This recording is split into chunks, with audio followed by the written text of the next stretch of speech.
It is sunny outside. We are smiling. We are here for this, episode 231, and it will be a joy. You wanted me to say fun. I did. How you doing, Suze? Real good, Sarah. How are you? I'm feeling fine. Are you? I've been listening to some books on tape like crazy. Our book club book of the month, The Butterfly Garden. I've now read the second and the third one, and nothing like a good book. I think it was a tweet or something where someone said, does a book on tape count as reading? Oh, good question. What do you think? In a different way. You know, I don't think you can get some of the benefits from reading. Like, I think reading really helps expand your vocabulary when you can look at the word and then, learn a new way because it kind of, you see the context it's in. But sometimes, like for me, who I spend a lot of time in the car. Yeah. So it's such a great option. Yeah, it feels like, and a lot of books I read are kind of like brainy books. Mm-hmm. So it feels like I'm, in a time where I could just be listening to music or not doing anything to rev up the old noodle. Yes. This is stimulating. I use it for that. Stimulate that. Mm-hmm. I'm not big on books on tape, but if I were in the car as much as you, because it's like, how many times can I listen to Maroon 5's new song? I mean, I already listened to it like 10 times on repeat. What is it? What song is this? It's the, because girls like you come around, girls like me. Wow. Never heard of it. Oh, it's so good. Yes? And it has all these really badass chicks featured in the video where they're like dancing and singing around him. Yeah. And it's like Tracee Ellis Ross and Millie Brown. Yeah. And look at me getting all these names right. I know. Well, Cardi B sings the... Maybe you could sing that at our upcoming Brain that's Candy. That's kind of a hard one. Hit those Maroon 5 notes. We have a Brain Candy karaoke meetup. If you're in Southern California, please join us on July 20th from 6:30 to 10 at Astro Karaoke in Torrance. That seems like the perfect name of a karaoke place for us to go to. Let me write this in my calendar right now. It's going to be Brain really fun. Candy Karaoke. We have people flying in. Oh my God. Which I warned them is not worth it. I'm like, we are not that much fun. We don't know what else they've done in their life. Maybe this is going to be the most exciting. I don't know. But I think it's fun, and I really look forward to meeting all the brainiacs. What's the spelling on karaoke? It's Karaoke. O-K-E. Mm-hmm. Well, okay. So get those songs picked. Yeah. Maybe it'll be Maroon 5, maybe it won't. Maybe it won't. Our specialty, as you might recall, is It's Raining Men. Mm-hmm. I think that will be on the playlist. I feel like we got to put that one like 3 deep, though. We can't just go out with their... Nobody opens with their number one song. That's our encore. Hello. Okay.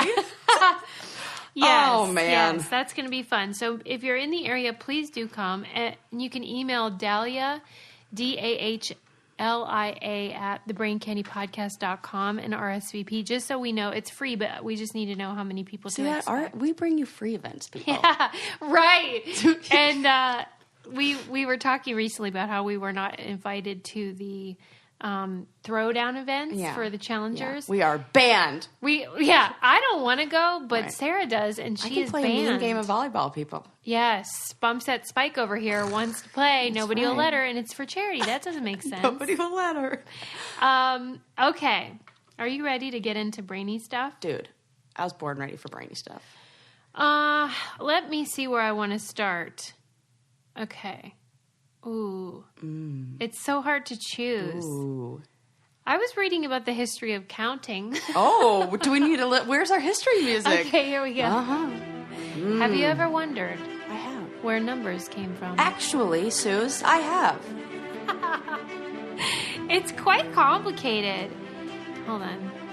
It's a really complicated scenario, so much so that I've talked about things later in my notes, which means I've skipped this.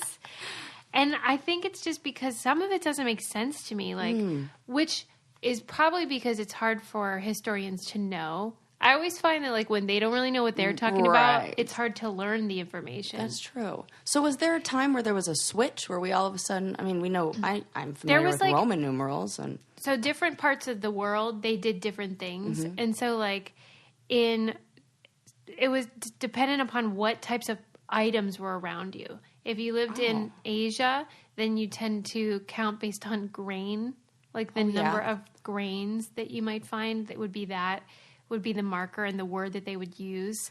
So I heard that there's a different, like, you know how we count in 5s and 10s? Yeah. That they count in like different bundles. Yeah.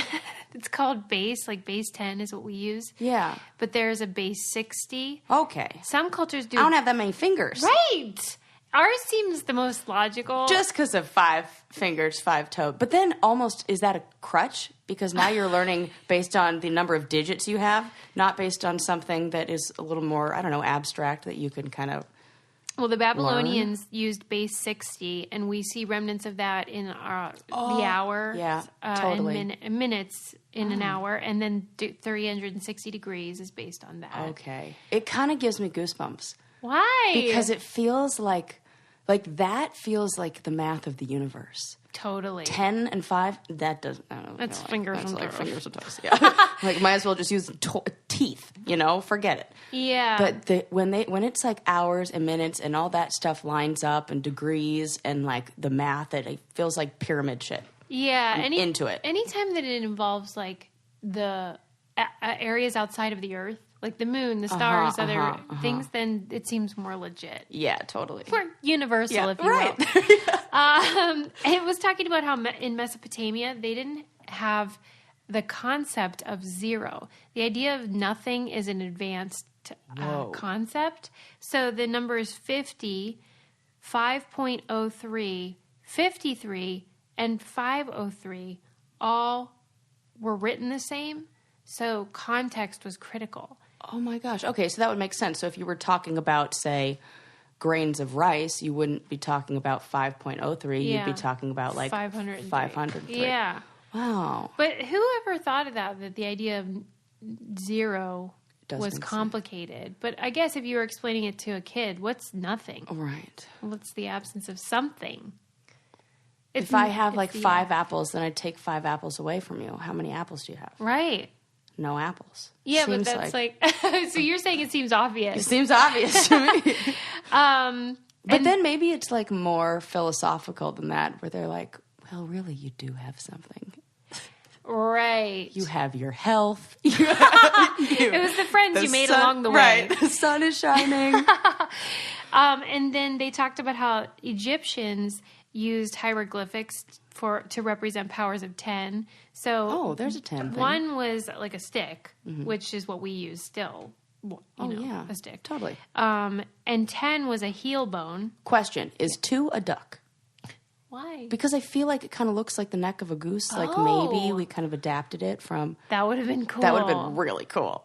Right, a swan. And 8 is a snowman. No, sorry. 10 was a heel bone. 100 was a scroll. A heel bone? That feels very difficult to draw. And like, it would just look like a rock. Right. How did they know it was a heel? Right. And then 1,000 was a lotus.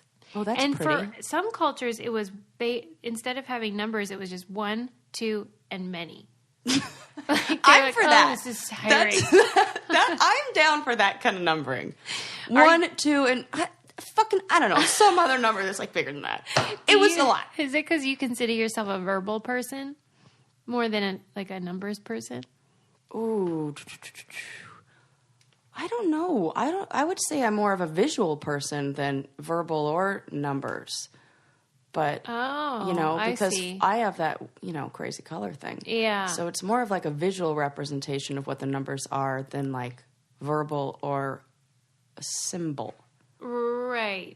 It's kind of confusing. I hear what you're saying, though. Yeah. Rather than being math or language. Yeah. It's other. Picture.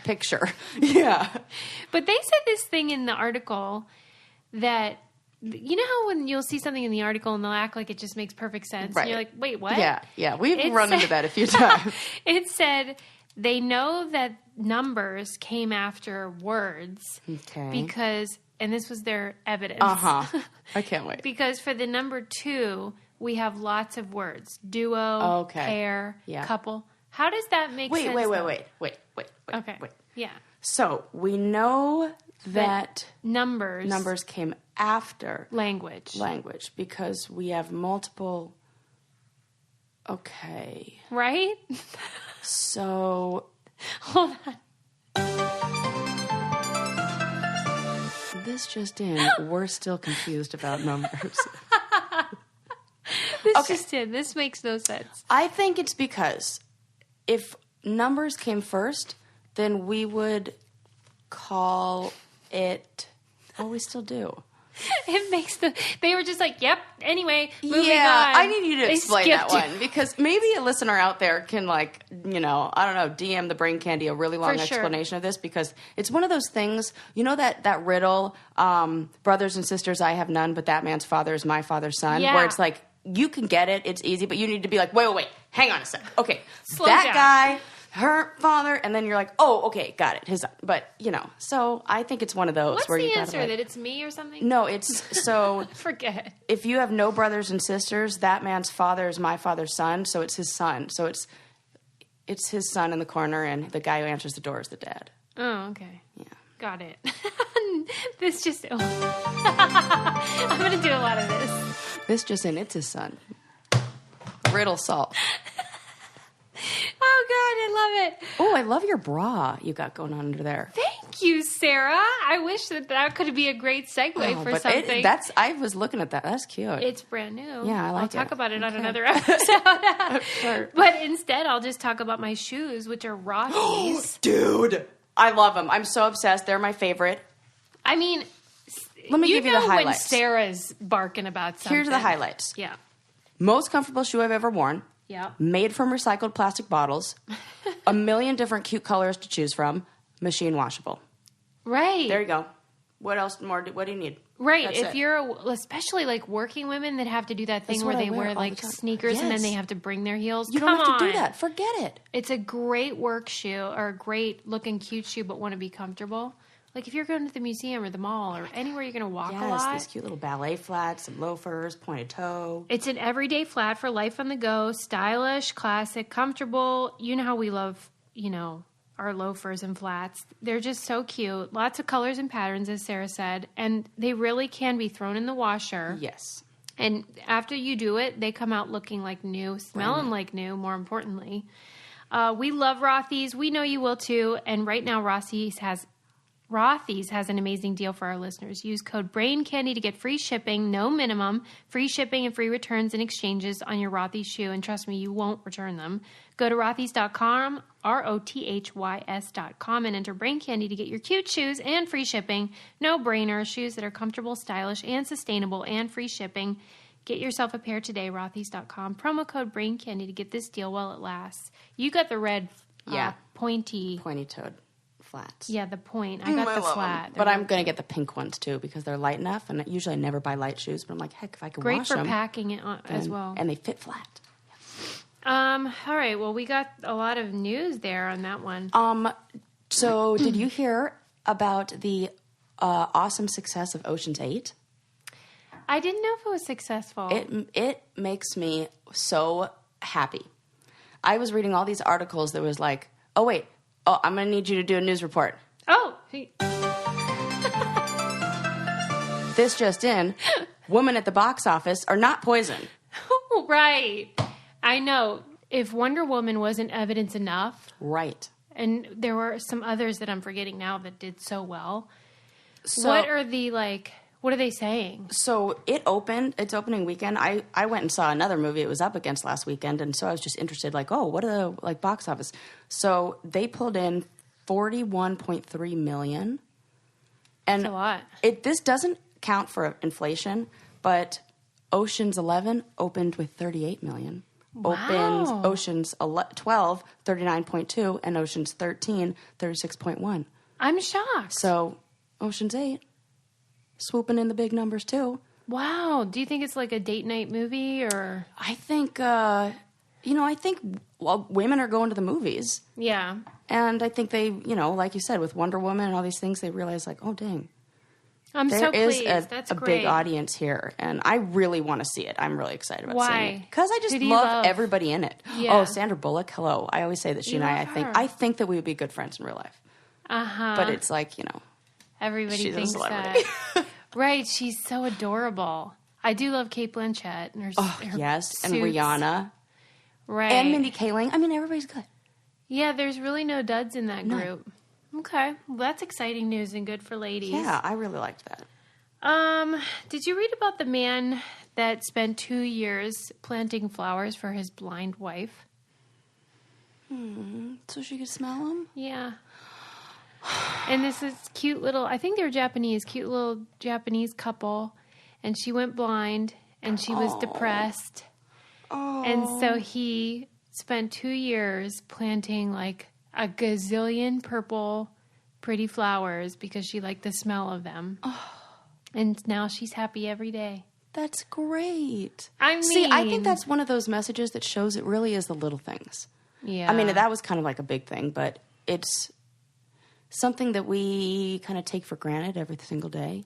Well, and I'm sure it's not the flowers making her happy. It's knowing how loved she is. Yeah. Oh, my God, because, that's cute. I mean, that's like something Adam would do. I was just going to say, what do you think is the most, like, romantic thing, like, somebody's done? Yeah, I mean, that's a you real like that, love like, language where someone knows that you're sad and simply wants to solve that problem. Yes. That's a beautiful thing. And, like, just seeing how and what is it about cute old Asian couples where you're like, adorable. You're the best thing ever. Yeah. And so it's on Board Panda, and there's a cute video, and they're adorable. And now it's become like a place where kids go on field trips and stuff. Oh my there's God, so cool. many flowers. That's it's lovely. Like huge hills of purple flowers. Mm-hmm. Well, our husbands are the worst. Oh my God, Where get are out my of flowers? here. He's busy editing brain candy photos, so he can't plant flowers. Now, contrastly, here's a weird story. Uh-oh. So there was an incident at a Little League game recently, and I don't know where, somewhere in the U.S., where a woman was driving a car intentionally onto a baseball field where kids were playing. Like I fast? think she was mad about one of the people there, and she was like, "Oh my trying God. to get him." And so this old man saw the car coming towards kids and everything, and like pushed all the kids out of the way, saved everybody. He was a hero. And if someone said this was a movie, you'd say this is too unbelievable. It turned out that when he was a teenager, he on Halloween hit and killed like a trick-or-treater. Oh my God, I have goosebumps. In a hit and run, never came forward or confessed. And the cops came and were like, hey, someone said you were out that night. And he was like, nope, not me. And he never said anything his whole life until a few years ago when the statute of limitations was up. And then he turned himself in and was like, hey, I did this. But they couldn't arrest him. Oh my God. This is... Right? Oh my God. What I do have you goosebumps think like about crazy. this? That is the universe giving him a second lease on. I want to know I got to know the whole story now. I want to know what led up to the hit and run. He had been drinking. Okay. He was a kid. But he knew that he hit something. He thought it might be a dog. But I mean, come on, it's Halloween night.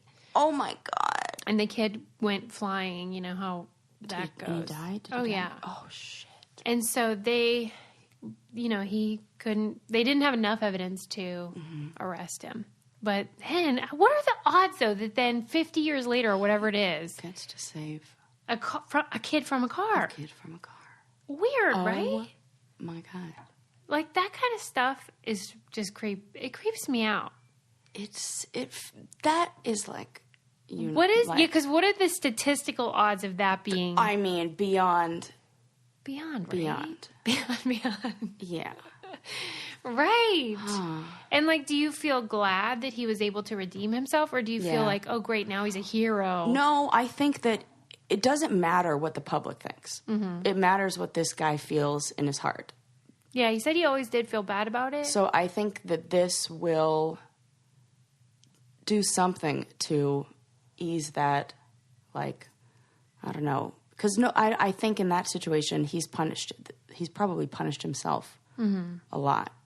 Well, let's hope internally so, for because this. what if that was your kid on Halloween? No you know what justice, right? I mean? Great. Oh my God, the saddest thing happened this Oh, weekend. I know. Did you see? Yes, Bode Miller. Yeah. In your neighborhood. Mike Landon knows him. They play tennis together. I'm so sad about it. But I thought... People are like, what are you talking about? Oh, I'm sorry. Bode Miller was at, I think it was like a little party in the neighborhood, and his daughter drowned. She was 19 months old. But you think he's that like our could neighbor. happen to anybody. Anybody that's been to a cookout or barbecue or anything. We have pool parties all the time. And I always say to you, your house, I can't come because it's a death trap. Yeah. Because when there's a pool involved and there's a lot of people, you lose track of people. Yeah. Oh my God, I couldn't imagine. And it broke my heart. Landon can't get over it, and I can only imagine. What do you think when you think how would a parent ever deal with that? I don't know. And Landon was saying you would never be able to look at a pool or enjoy a pool or go to. It would always be how your baby died. Right. Well, I thought that was their only child. I knew the mom was pregnant now, but they're about to have their fifth. I mean, these are family people. And I mean... And that stress when you... Oh, my God. It's too much to bear, really. It's too much. And, kids all over the world die every day, and I can't let my mind go there. Right. Me too. Oh, because God. it's just too much to think about. I mean, and, oh, God, this book I'm reading right now, the whole book, our book club book, is centered around the Crimes Against Children unit. And, it's all their stories. So that's, what I'm going home in the car listening to. Jeez, it's too much. It's too much. Maybe I do need to listen to some freaking Maroon 5. Well, I read, and this book is very disturbing too, but it is redemptive, which is Oprah's book club book this month. I heard it was really good. The Sun Does Shine by Anthony Ray Hinton. He was on death row for 30 years before he was released because he was freaking innocent. And after all those years, he was fighting all those years to get an appeal or whatever, denied. And then the Supreme Court had to rule that his constitutional rights had been violated during the first trial. And that's the only reason that he got off death row. But his description of death row and his... Oh, that's got to be interesting. And he's amongst... many of the people on death row with him were truly what we would call monsters. Yeah. Child rapists, child murderers. And he has to be around them. Yeah, but he was talking about how everybody's the same. Those quote-unquote monsters usually are either mentally ill or... victims. They're part of a cycle of abuse where they were taught or neglected or whatever. Not that excuses it, but you have to contextualize it because... we have a problem. Our prison system is not... It's set up so that rich people and rich white people especially are more important than everyone else. And that's not really what it's supposed to be. So it's not a long book. I really recommend it if you want to learn more about what is that like to be on death row, especially if you didn't do it. Not only that, but he had an alibi. He was at work. He had to clock in with a security guard. He had never done a violent crime in his whole life. He had witnesses. Everything said he didn't do it, but they're like, too bad. We need somebody. Oh, my God. That makes me sick. Anyway, the book is fantastic, so people should read it. Because at least there's a sense of And that's our book club pick this month, right? It's not. It's not. It's just a fun one. Yeah, I wrote in their Brain Candy Book Club Facebook page, I was like, hey, guys, can you get this too, though? Because it's great and I want to talk about it. Cool. I want to have a bonus meeting or something. Maybe it'll be next month's pick. Yeah. You should join our book club. It's super fun. Super fun. You can join on patreon.com/braincandy or our website. Okay, let me check that off. Okay. Now what do I want to talk about? Hold on. Did I mention, by the way, about the book club that you get 10% off our merch? Ooh. Everything in the candy store. Deal. And that's a pretty good deal. And sometimes we run specials where you can get even more off that. And when we ship our stuff, guess how it comes? Stamps.com. Why? Because we're no fools. Duh. We don't want to leave our office, our house. Why would we do that?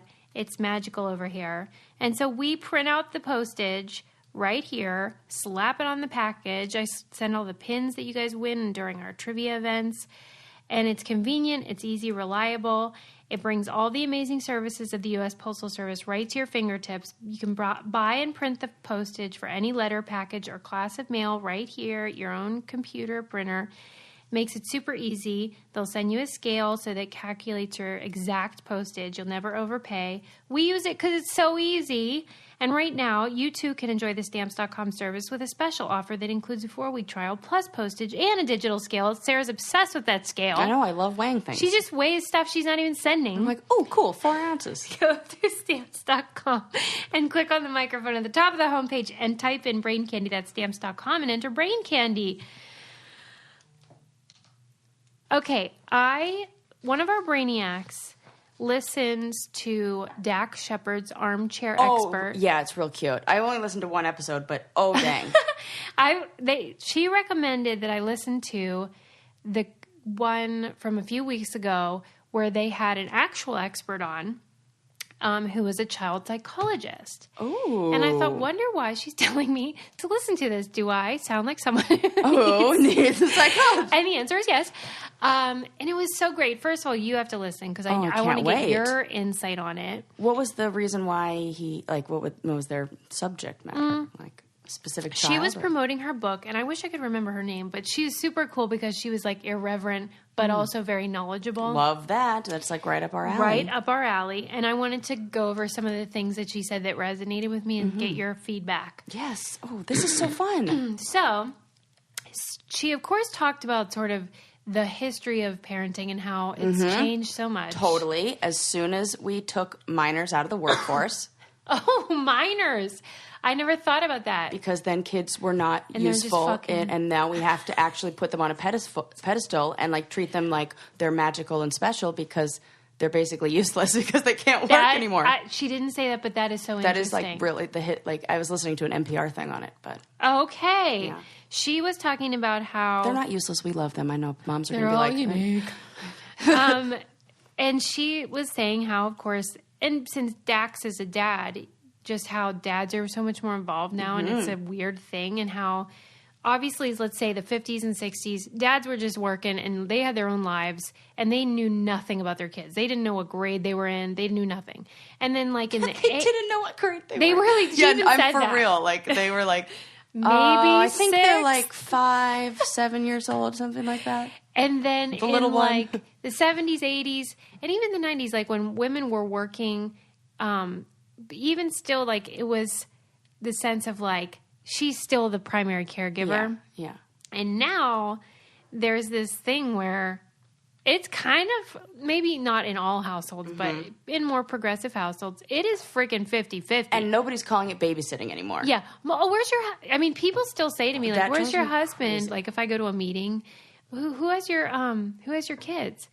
Their dad? Yeah. Like, what are you asking the other me? half of the thing that brought him into the world? We still have a long way to go, but there is, at least in my family, this is half-seas over here we're dealing with. Yeah, I have a feeling it'll be like that in my house, too. Landon's, like, pretty proud of being able to be like, I did this, I did that. It won't be the default way. Yeah. You'll have to fight for it. Yeah. Because for them to do anything, everyone's like, oh, my God. Like, if Adam goes and takes Lincoln to Starbucks. Landon loves the praise, so it'll be great. It'll be encouragement to do it. Yeah, I guess. But it's like, they're like, oh my God. Like it's a freaking novelty act walking into Starbucks. Like, oh, look at the cute dad and his kid. That's right. Okay. Some of the things about kids, though, was we praise kids so much that they actually are afraid to try new things now because they don't want to fail. And didn't we talk about the best thing you could do is teach your kids to fail and how, like, show them how you failed and then keep going back and try it? That's science shows us that failure is an important life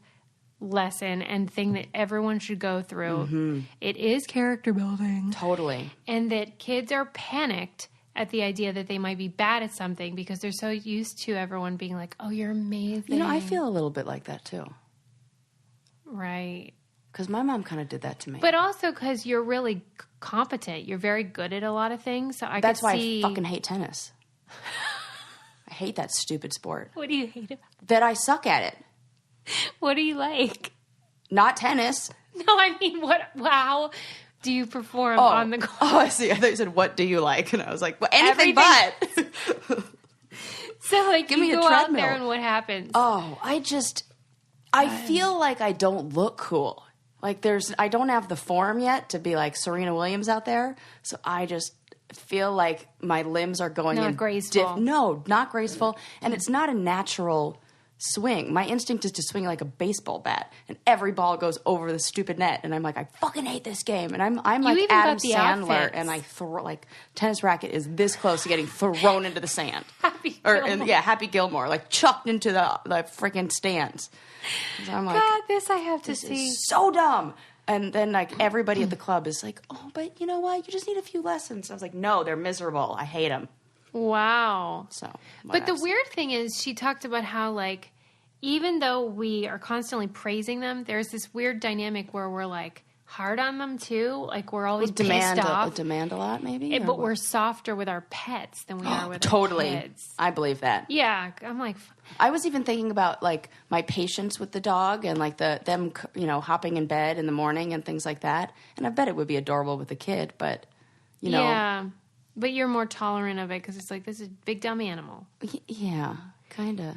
I don't know. I don't have kids, so maybe it would change. One of the things that I really liked was that she was talking about a different psychologist in the study that she had done where she was exploring the joys of wayfinding and how kids have been revoked of this joy because of overprotection and our fears that are not based on reality about abductions and how because the news talks about something, then it's like that book Hype that I talked about where we have this false sense of what is actually at risk.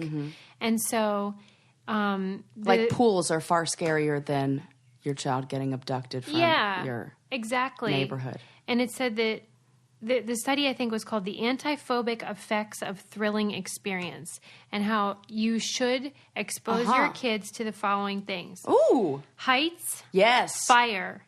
Okay. Dangerous tools. Yeah. Aggression, both emotional and physical. Not abuse. Right. But aggression. Oh, I agree with that one because parents who hide their fights away from the kids do not know how to handle conflict after that and resolution. You have to fight in front of the kids, but also make up in front of the kids. Yeah. That's just the be trick. normal. Just be like, you're like, obviously things that are age appropriate and blah, blah, blah. Don't fight. Like, well, Adam and I aren't discuss fighters. It with them. And so here's what might happen in the car. Where I'll be like, Adam, I don't know. That makes me upset that you're doing that. And Lincoln will go, stop arguing. I'm like, you are such an idiot. Do you know, like, what it was like growing up in a house where people actually argued? And there were objects being thrown. I'm like, I should put on some reality TV for this kid because he clearly does not know what arguing looks like. Send him to the Patterson's house for a little while. Oh, yeah, you guys are the Bickersons. Yeah, we'll whip him into shape. He'll be like... But, I mean, I know every family's different. And they hate each other. And then it also talked about, like, these parents, she calls them brag planers, where, like, they'll be like, oh, my daughter is constantly studying, and then she made this amazing scientific experiment, and she's probably going to end up going to Harvard, and it's going to be so hard, where they're bragging, but they're complaining about it. And how grotesque that is of a trait. You know what? I've seen it in parents bragging about their kids' schedules. Oh, totally. Where it's like... We're so busy. We've got, like, tennis, and now she's playing in the, pro, or, like, whatever league, so that's more da-da-da. It's more with the schedule is how I see it, or hear it. We're so exhausted. And then one thing that... Because my kid's about at the age where this could be a problem... She talked about how little boys especially, their parents will come in and be like, he has ADD, we want to test him for ADD, or he's like not doing this or that. And she'll say, How often do you go into the bathroom and find his old poop in the toilet that he didn't flush? And they're always like, a lot. And they're like, yeah, you've babied him and you've created a kid who doesn't know how to handle life. And this is like a good litmus test. Because sometimes that happens and I'll be like, Lincoln, this get kid back thinks, in here. yeah, this kid thinks I'm going to flush his poop. That's a really good basic. Damn, she's good. Yeah. That's a really good basic one, too. Because you would think, like, how does that connect with, like, bad behavior? But it's like a kid who doesn't know how to live a life on his own. He thinks you're there to meet And there's, like, needs. no autonomy and, like, being able to, like, make your own decisions and make your own... Which leads to a whole bunch of problems later in adulthood when you feel like you can't make your own decisions or you don't have a voice or you don't... I mean... Yeah. Because I see this later. I thought that was a good conversation. Woo, this is so fun. If you want to hear more, I mean, it's an hour and a half interview. It's really good. And it just encourages... she also talked about this thing, which I noticed I am not a part of. Thankfully, I was always like... When she said something I don't do, I was like, okay. Oh, thank God. Which is where you either think your kid is exceptional, like a prodigy, or you think they're... special needs and like there's like no in there's between. no one will just say what I always say, which is my kid is mediocre in every way. Just normal. Yeah, and how normal's fine. Oh God, I pray for normal. Right? Isn't normal nice? Why do they have to be like yo-yo ma? Because they're like we romanticize the whole thing. Right. From day one. And then when they struggle, it's also romanticized where it's like panic. Same with from day one, from the birth story to the whole. You really thing. are right about that. Mm-hmm. Yeah, I know we've talked about this before, but let's talk about gender reveal again because I know that it's a hot topic. Before I do that, though, I want to talk about how how white your teeth are. Oh, thank you. My friend Terry was over here the other day, and she beelined for my bathroom to see in the flesh the Quip toothbrush that we've been squawking about. The green one attached to the mirror? Yeah, she was like, is this it? Because she had texted me and said, do I need to buy a Quip toothbrush? Because she heard our ad and wanted to know if I really liked it. I found mine in Landon's travel bag. No. Do you think he took it to with him, or did Do you? Well, kinda, because I don't think I put it in there. But then I'm like, is he borrowing my toothbrush? I can get you your own. That's just ask. Is this revenge for me stealing your razor? I can't believe you didn't buy him one yet. Well, I should. Okay, I will. Just tell me how. Yeah, you should. Just okay. So Quip is an electric toothbrush, but it's a fraction of the cost of the bulkier brushes that people usually had. It has the perfect amount of vibrations to help you clean your teeth. And then there's a built-in timer that pulses when you're supposed to switch to a different area of your teeth, which is so helpful. And then, it's 2 minutes. Guiding pulses remind you when to switch sides. And then the subscription, they send you a new head when you're supposed to be replacing it. And also new toothpaste, which they also share is we're using way too much. Way too much. They even give you a little picture. They're like, this is what a pea looks like. Yeah, this is the size you should use. Which I didn't know. Everybody loves it. It's on Oprah's O list. I always say that. Ooh. And Quip starts at just $25. And if you go to getquip.com/braincandy right now, you'll get your first refill pack free with Quip electric toothbrush. It's a first refill pack free at getquip.com/braincandy, spelled GETQUIP.com/braincandy. Okay. Yeah, I read this article by a woman whose son is a youngster. I think he's about 5. And he likes to wear dresses. Oh, and I like that. He, goes to school every day in a dress pretty much. And, some people make comments and stuff, but it's really kind of no big deal. And they're not calling this child trans or anything because it might not be. Right. It might be what some people would call gender dysphoria, or even just trying things out. Yeah, kind of likes dresses. And he might grow out of it or not. Yeah. So she was talking about how whenever you, pardon me, look at the way we celebrate gender reveals with the sort of blue and pink explosions, and that the way that gender is so ingrained at such a young age. And I know we've talked about this before, but I think because it's such a huge part of our culture, it's warrants talking about more. Yeah, I agree. When our friend Emily, the Brainiac that was on Jeopardy, she came over and she was talking about how she worked for a big national company and she worked in the baby buying department. So she bought the clothes and stuff that you see in this big store that you've been to a million times. Yeah. And I was like, oh my gosh, so are you were you buying these pink and blue? She's like, no, in fact, I introduced the black and white themed. Oh, cool. Which I really loved. Yes, and also that's adorable. Yeah, the grays. It's very in style. Super. That's like, because she was saying like yellow and green are kind of like played out. Like we've tried that with the gender neutral. I even think navy. Who cares? Totally. Or pink for boys. Yeah, who cares? Yeah, and we've been trying to introduce new merch with this in mind, and I hope we can do it soon because I really love the idea of like gender bending. Yeah. Like kind of provocative, but like my son does, where it's like he wears the Brainiac leggings. Yeah. And he loves the color pink. Great. But in other ways he's super very normally masculine. I don't know. I just think it's an important combo. I've had to explain to a parent before, a friend, that the color of their children's shoes does not determine their sexuality. How is this even having to be said? And I'm like, we do know this, that it's okay if like, and you know, a color is just trendy or it's just fun or the kid, you know, it's like, it doesn't matter. And it might even be like rebellion, which is kind of cool too. Totally. That's what I think it is more. I was going to say like harmless shock, like rebellion, which it's I think is nice. Oh, you know, everybody needs to just chill out on that stuff.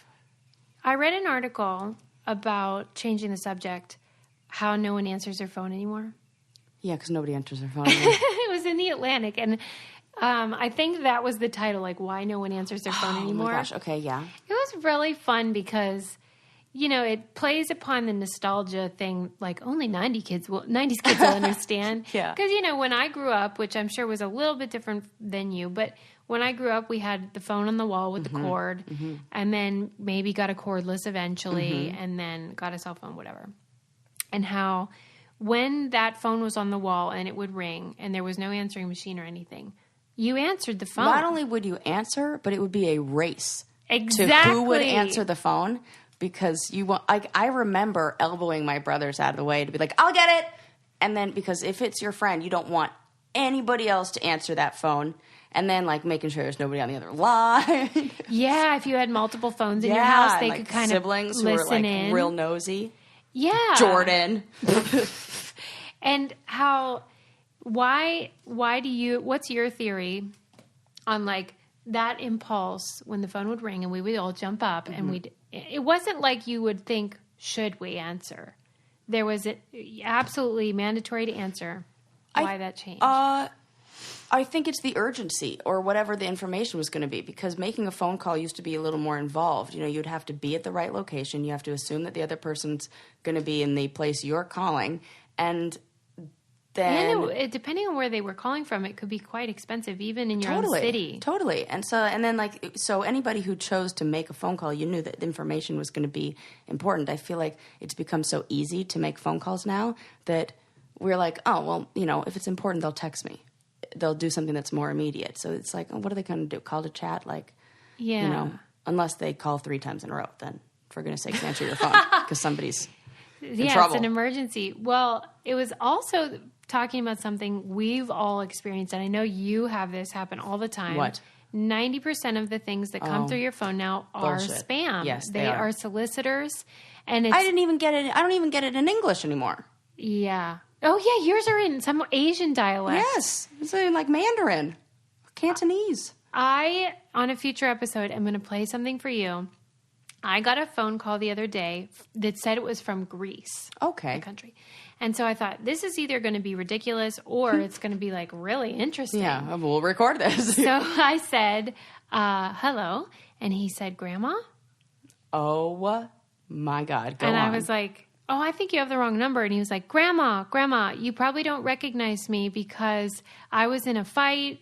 And he had this whole story. And I was like, fumbling to get my phone connected to our recorder so that I could record this. And I did. Oh, This is the biggest cliffhanger, like, ever. This is like a to be continued on the challenge where you're like, what the fuck? I have to wait till next week. It's amazing. Dude, I can't wait. And I was like, okay, and I want to keep him on the phone. Yes. Because I wanted it to carry on. Like, gosh, you're like a 911 operator.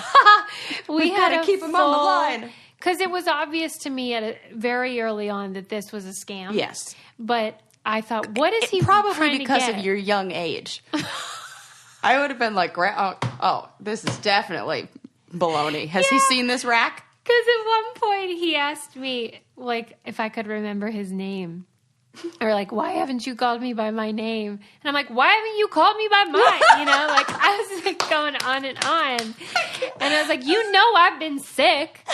Anyway, it was great. My God, this is so good. Well, now I know what I want to do with that. Well, I did look it up, and it's a common scam where they're trying to get money. But anyway, Landon keeps getting it from the IRS, the fake IRS people who say you owe this much money, and then Landon tries to like catch them, and they get so angry and then hang up the phone. Yeah, they get mad when you're on to them. But I can see how that works if someone weren't informed about how or IRS anything, works. yeah, or even like you're a little older, you're like a vulnerable population. Oh yeah, come on. Yeah, they called my even nanny. grandma. Like if they called my grandma screaming that, she'd be like, "Jordan, Lucas, I'm here for you." For sure, you know. And so since 90% of our phone calls now are that, bullshit, yeah, it's like whatever. But you know what is great for older people though is Legacy Box. Oh my gosh, it's so perfect. It's great for young people too, but the reason why I say older people, I got it. I got it. She's excited. I have all the videos from not my childhood, my mother's Thank Christ. childhood, and she is the same. I have video in black and white. Also, we're a horse family. Didn't know that. What does that mean? Like everybody was riding horses, and they had horses. Wow. I was like, it's in my blood. It was so special to see videos that I didn't even know could be put on, and they're all on a little flash drive and like a all access, like I got them on like a disc or whatever it is. That is really special. Yeah, it's amazing, Suze. That's what I'm saying. Legacy Box provides a service where they will digitize all of your family's videotapes, film reels, photos that are collecting dust. It's like, or like your wedding. My wedding video was on a tape until Legacy Box, and I wasn't married that long ago. Right? I was like, wait, were you just married? I know, but things happen so fast now. Yes, totally. And so it's really special, and it allows you to have them, and they are then safe, and you don't have to worry. And now I bought one for my mom. I can't wait to have her stuff done, just like you said. Yeah. There's never been a better time to digitally preserve your old home movies, film reels, and photos. Visit legacybox.com today to get started. Plus, for a limited time, they're offering our listeners a huge exclusive discount. Go to legacybox.com/braincandy to get 40% off your first order. With this exclusive deal, Legacy Box starts at just $45 or save up to $200 on the Legacy Box kit, the large one. Go to legacybox.com/braincandy and save 40% today. And start with just a few tapes or digitize your entire collection. Visit legacybox.com/braincandy and enter our code braincandy and save 40% off your Legacy Box today. Get started preserving your past. It's nice. And I got to see like what ski runs looked like in like the 1960s. I'm really into that. Where it was like you hold on to the little T-bar and it pulls you up. Yeah. It's really cool. I'm like, oh my God, this looks like... I really love it's like old all kind of like footage. yellowy and like gray. It's so cool. It looks old and I love it. And when I go back to Pittsburgh, I'm going, for my next visit, I'm going to take some of my mom's old pictures from that 60s era so that I can frame them because my house is that era. Yes, totally. I think they would look so cool of like the house I grew up in. Absolutely. Really oh my cool God, that's stuff. really cool, Suze. Anyway, one of the things, by the way, about the telephone thing was they said that Alexander Graham Bell wanted people to say ahoy oy when answering. Well, I'm just going to start that. Let's bring that back. Ahoy oy, why? I don't know. And AT&T said that saying hello was rude. They tried to get people to stop that. At that time, I guess it was like too abrupt or something.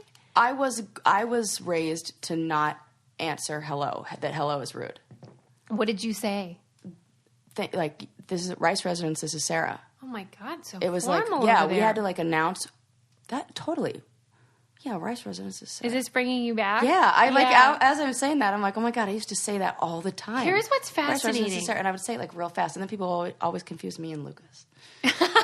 It's funny how your voices can be similar, even if you're and then not I the same saw gender. him the other day, and I'm like, damn, we even look exactly alike. Obviously. Like, oh my God, we are like twins. It's weird, though, that let's say you said Rice Residence, Sarah speaking or whatever, for how many years? Let's say. 20. Okay, 20 years. You Maybe less have than no that. 15 idea 15 years. when the last time you said that was? No idea. But, like, when you said it, there was no way to know that you'd never say it again. Like, that stuff freaks me out. Wow, you're right. When was the last time I said that? Right. Oh. And then something happened, you moved away or whatever, and that ended. And then you never said it again until today. I'm trying to think back to when we lost the phone. When the phone... Oh, the landline? When the landline went. Yeah. We always kept one around for the fax machine. But what was going on at your house? Yeah. Are you like a paralegal? You'd think. Well, I don't know. That stuff freaks me out about time. I'm getting all like, I feel like I'm getting old, and so I'm looking at life different. Well, you look fabulous, and so. So it's fine. It's fine. Landline or no landline. I don't know. I just think that, like, I always thought I wouldn't be a part of, like, that thing where you're like, when I was young. Oh my gosh, I'm there. And you know how when you know that you're there when you see somebody driving in the car next to you and you're like, oh, you definitely shouldn't be behind the wheel. You are way too young to drive. Too young. Yeah. Oh. And it's like a child. Interesting. Or you like say the word like, oh, those kids. It does feel like, wow, I can't believe I was driving when I was 16. Oh, when I wasn't even 16. Safe. I remember my mom sending me to go pick up my brother from football practice, and I was definitely 15 years old and I bought a car, had a car before I got a driver's license. That's weird. You are a very weird person. Because I was like, well, nobody's stopping. I mean, what are they going to do? There's no rule that says you can't buy a car. You have to be, Maybe your mom, though, was doing what that psychologist was She gave me a lot of freedom.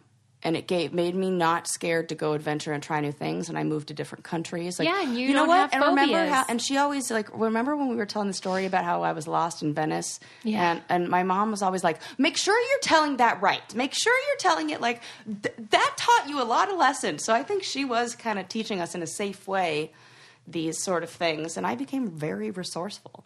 Yeah. But then why do you have that fear of fire? Because my house burnt down. Not my house. The house next door to me burnt down. Yeah, like, so if there's too much exposure to something, then it triggered. Yeah, too much. And then my brothers would set fires in my house all the time. The stove caught on fire before. Twice they set things on fire. And then another time I just had to call the fire department because he wouldn't get off the roof. Right. So. Yeah. But I called the fire department too much. I didn't like that. Mm-hmm. And then my mom used to utilize the fire department because she was a single mom who at one point was like, she's a tiny lady and her kids are not tiny. Uh-huh. And she would just be like, I don't know what to do with you. I'm just going to take you to the fire department. Take them? She would just take us to the police station, to the fire station, and be like, explain what we did and have like the fire station dish out like a lecture. I swear to God. Either to our neighbor's house or to like. No wonder you have a fear of authority. Oh my God, that probably is like that. You thought you were going to get arrested. Oh my God, I just put that together. She used to drag us to the police station and have the police officers, and she'd be like, "Well, I'm going to call the cops." Fine, you want to do that? We're calling the cops. That's insane. And because my little brother was like, I mean, sometimes we were out of control, but. Yeah, that's extreme. Yeah, so okay, that she kind of had extremes, like totally. One it was like total freedom, and the other one was like you're going to jail. And yeah, maybe we needed to work on that balance. Yeah, but single mom doing the best you can. You know what? That's the thing is parenting is a weird world. Yep, and there were not podcasts with psychologists and child psychiatrists who were dishing out the advice. It was more like trial and error, I think. Yeah. I mean, I'm really excited about the Mr. Rogers documentary that's coming out. Gosh, yes. Would You Be My Neighbor? Is it a documentary or a film? Both. There's a documentary coming out like next week. Yeah. And then there's The a one film with Tom Hanks that's going Yeah. to be like next year or something. I heard that was just released or was that the documentary? Mm-hmm. Oh, okay. Yeah. Okay. And like separate than the one with Tom Hanks. he gave advice on how to talk to a kid, and there's an article that like gives you step by step on how to like introduce information and how to do it with clarity and using words they understand, but also like not inducing fear or whatever. And I mean, he was a master at that. Amazing. But God, I love Mr. Rogers. we can like strive. He's like the gold standard. I can't wait to watch that documentary and then do like a whole podcast episode on like. Remember when we were just unpacking Mr. Rogers as we were walking to and from PBS? Yes, because he filmed at WQED in Pittsburgh where I worked, and like his set was still there. And Susie took me there, and I got to see Big Bird and everything. Yeah, it was magical. When I worked there, his whole neighborhood of make believe was still there, and now it's in different museums and stuff. So that's great, but. I felt so honored to. I filmed on the same set, and his crew was still there. The guys that put his mic on, put my mic on, and I was like, "This is so rad." That's really cool. And in Pittsburgh, he is like a god. Yeah, like the most crude loser will be like bowing at Fred. Oh, you've seen anything bad about Mr. Rogers? Yeah, and I like that about him. That like everyone agrees he's awesome. Yeah, and you don't say shit about him. Right. Yeah. That's why Tom Hanks, anybody related to Tom Hanks is a perfect person to play him because I feel the same way about Tom. Totally. And he's a little more irreverent, which, is fine because he wasn't a child. I like when Twitter comes out with like, this just in, like, Tom Hanks, still awesome.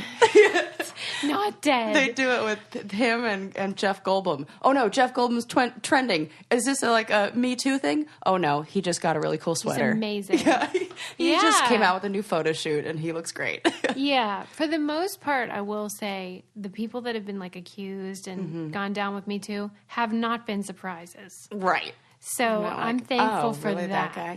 Yeah. Like there have been a few where you're like, oh, I didn't know he was a pervert, but nobody that you revered. Right. Which where was they're just very disappointing. Yeah.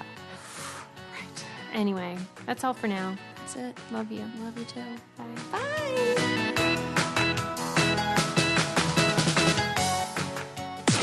This podcast is brought to you by Wave Podcast Network. Check out all of our shows, including the Brain Candy Podcast, I Don't Get It, Babes and Babies, Coffee Convos, and Let's Talk About It.